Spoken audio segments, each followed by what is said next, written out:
बाणीपांगा सरकारी एसएसटी बालिका उच्च विद्यालय खेल शिक्षकों दबंगिरी। लांजीगढ़ ब्लॉक बातलीमा पंचायत स्थित बाणीपंगा सरकारी एसएसटी बालिका उच्च विद्यालय खेल शिक्षकों दबंगिरी।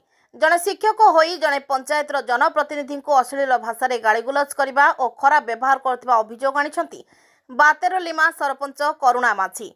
सूचना अनुसार बातेरलीमा ग्राम पंचायत सरपंच करुणा माझी जड़े शिक्षक और 2 जन शिक्षयित्री नाम अभियोग आनिछंती।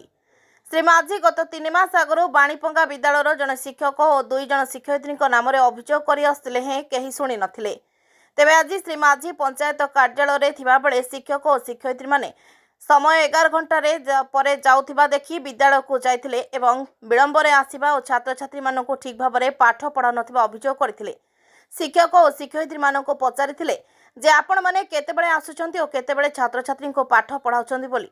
हेले जने शिक्षक जने जनप्रतिनिधि को सीधा खराब व्यवहार करथिले। तेबे आज यहाकु नै सरपंच श्री माझी वीडियो करुवा समय खेल शिक्षक विजय कुमार भोई उत्त्यक्त होई सरपंच को तू किए तू कहवा लोक किए तो नाम केस रुजु करी बोली कुभाषा गाड़ीगुलज करने सहित सरपंच श्री माझी और तांको बाइक को ताला पकाई देथिले। तेबे यहाकु नै सरपंच श्री माझी अभियोग आनिथिबा बेले अंचल तथा बुद्धिजीवी महल में तीव्र प्रतिक्रिया प्रकाश पाइछि।